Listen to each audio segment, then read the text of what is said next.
Isang buong araw, isang kakaibang hamon. Isang lalaki makikipag-date sa tatlong babae. Sino kaya ang mapipili? Searchy number 1, come on down! Siya si Irish Borromeo, 18 years old. Aspiring na sexy actress si Irish.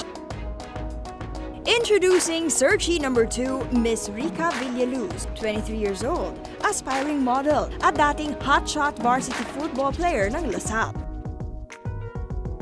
Si Searchy number 3 naman ay ang 22-year-old na si Betchy Escanda, isang accounts manager. Isang magandang hapon sa inyong lahat. Sa hapong ito, isang kakaibang challenge ang naghihintay sa inyo. Isa tong patagisan, patalbugan, at pagalingan sa diskarte. At ang searcher natin sa araw na ito ay isa sa mga most eligible bachelors dito sa ating bansa, si Christian Vasquez! Hi, Christian! Hi! Dali ah. Paseksiyan ang unang naging labanan dahil sa pool dinala ni Irish si Christian. Wala bang kiss?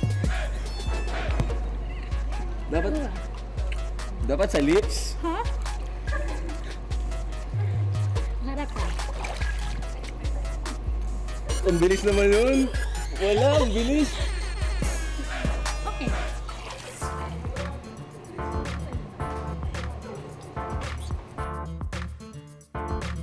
Talagang sisiguruhin ni Irish na walang makakatalbog sa kanya. Huwag mo naman akong ikisan next. Sobra na yan. Galing mo, Pir! Hi! Nilalamig ka ano? Okay. Yan? Pwede. Let's go up there na. Saan? Sunbathing tayo since kanina ka pa na sa pool. Ay, salamat. Naisipan niyo yan. Iba naman ang gimmick ni Rica. Dinaan niya si Christian sa kwentuhan. Sama ko sa'yo eh. Sige na, pero akin ba yung dalawang bigyan ng drinks? Dapat binibigyan kasi man, mawawalan ka ng gimmick pag binigyan mo siya ng drinks, kawawa ka naman. Yung towel mo. Binigyan niya ako ng drinks. Binigyan naman ako. Special day! Ano habang umiinom ka, pinapagin. Eh di tatanggalin mo yan. Di ginawin na naman ako. Aba, lumalaban itong si Betchy at may sariling diskarte din. Malambing siya eh. Eh gusto niya yung malambing ding babae. Eh malambing ako compared to them. Mas malamang ako sa kanila kasi sexy ako. Sweet ako. Sa date na ito, kailangan pumili si Christian ng date na pinaka na-enjoy niya. Sa pangalawang date, si Rica naman ang bibida.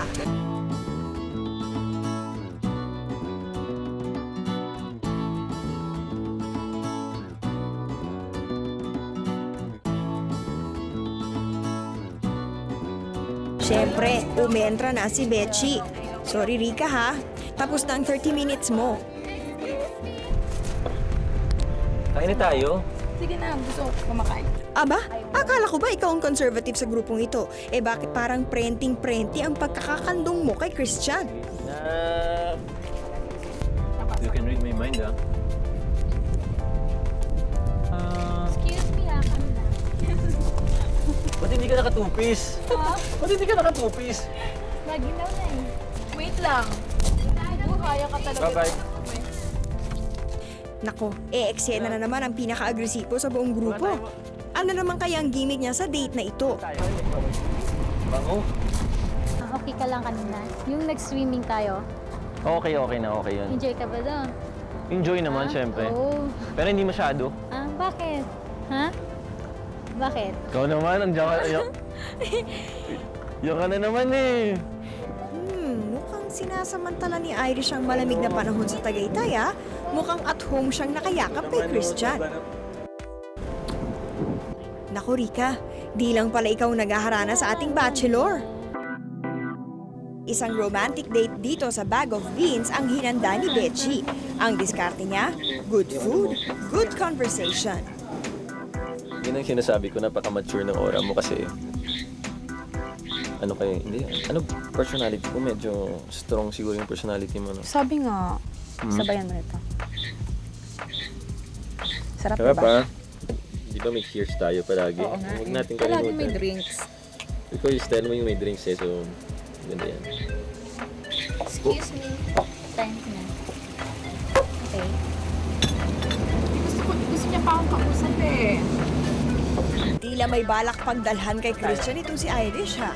Dito tayo. Magandang place na to ah. Diyan ka. Uy, Okay lang? tama ba to? Feeling mo. Okay lang naman, wala namang ano to. Wala namang tayo. Siyempre, first date, okay lang yung ganito. Kiss na naman yan, mamaya-maya konti. Ano? Kiss na naman yan. Ako na mag-kiss sa'yo. Dito lang sa may, dito lang. Wala, ano ba? Pakikiss. Ba! Kaya pala hindi ko kayo bahala. Uy, Uy. Sorry. Ay, sandali. Kami na. Bye muna. Wow. Iba naman ang gimmick ni Rika. May pagkamanguhula pala ito. Alam ko, ito yung lifeline mo. Pag gawin yung kalik, ilan yan? 1, 2, 3 kids. ito talaga? Yeah. Wow! Hindi mo matanda. Pero kahit kwentuhan lang, kailangan ka-sweet pa rin. Alam mo, ang ganda rin talaga ng place na to.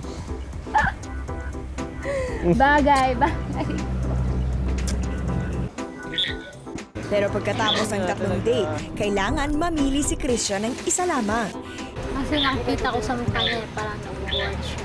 Binigay ko like just enough to get to know him and him to get to know me. So it's up to him na lang if he wants to get get to know me more.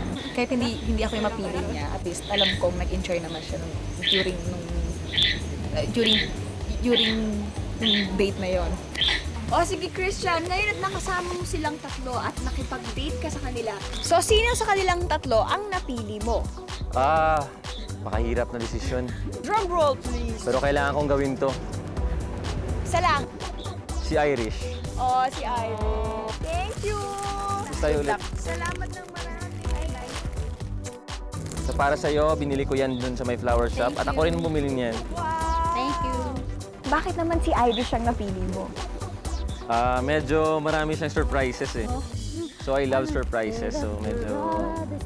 Lahat naman sila meron silang their own way na para ma-surprise ako. Pero mas na-surprise talaga ako sa kanya. Okay. Ako'y mauna na at malayo pa uwi ang may espesyal na relasyon kayang nabuo sa dalawang ito?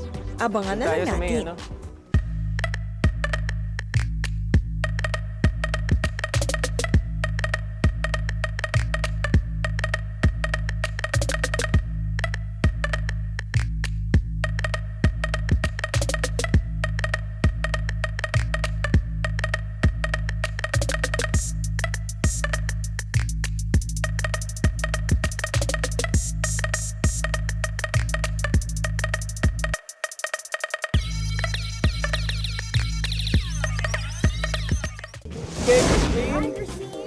Nag-emote ka ba dyan, ha? Oo nga, sila ka na ba?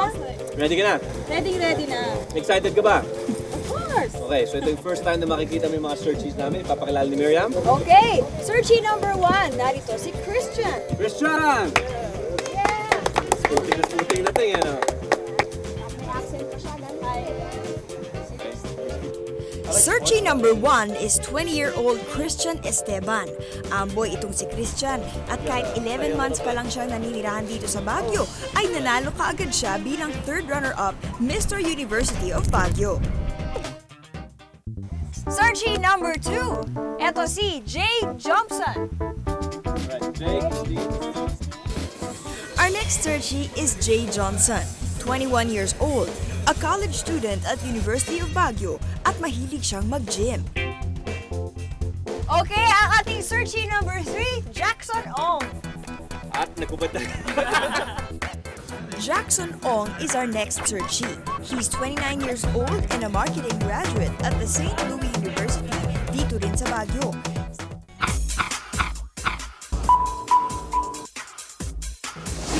Okay, let the shopping begin. Okay, eto na ang first item. Tingnan nga natin. Yeah, it's good.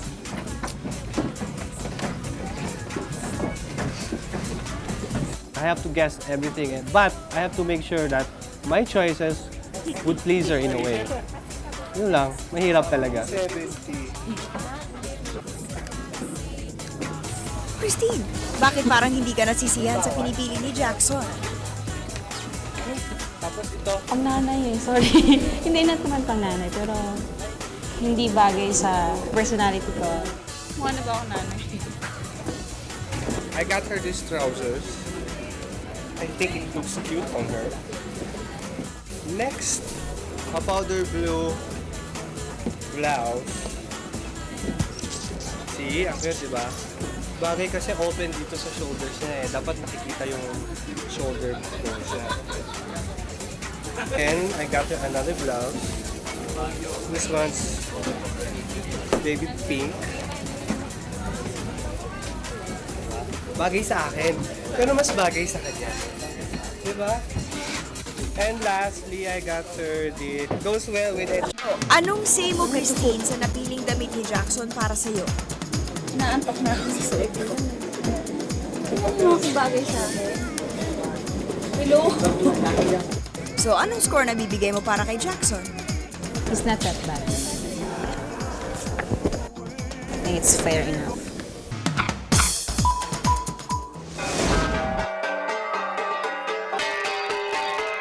Ayan, Jay, first time dito sa Tamawan Village ni Christine. Paano mo gagawing memorable ang trip na ito? Ako, sasayawan ko siya. Sasabol. Talaga ah? Oo naman, sasayawan ko siya. Marunong kang sumayaw ng kanyaw. Marunong. Tamang-tama. Dahil meron kaming kasama dito na bibigyan ka ng costume. Roland, come over here. Roland. Yan, that is for you. That is the costume. Gulat ako. Kasi hindi ko akalain na talagang babahag talaga ako. Akala ko joke lang. Marunong ako sumayaw. I see it taga dito ako sa Baguio, so I see it. Alam ko yung mga movements. Aba, mukhang nag-e-enjoy itong si Christine sa pagsasayaw. So far, so good. At dahil marami pa siyang oras para magpakitang gilas, eto't humataw pa si Jay.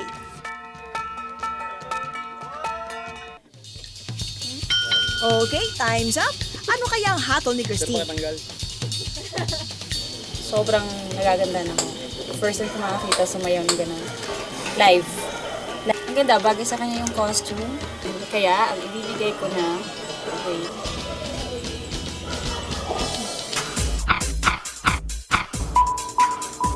So I'm gonna have to blindfold you because I think this will help you come over your challenge. So, Fear. Oh yeah, your fear. Okay.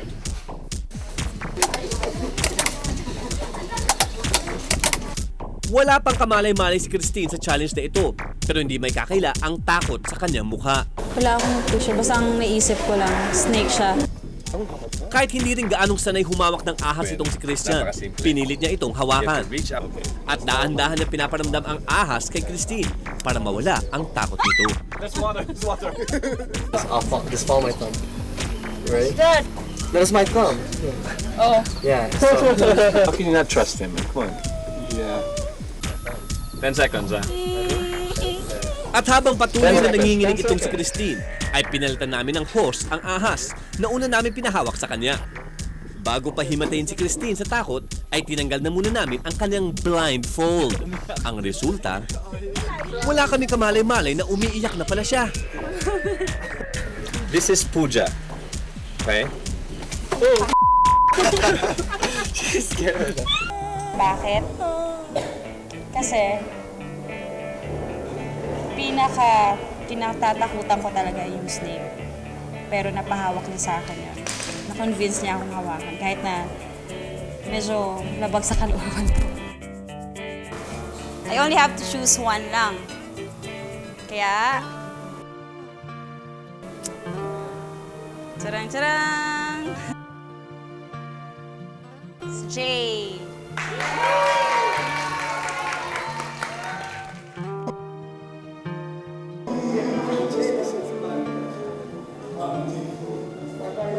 Nax, ang sweet naman.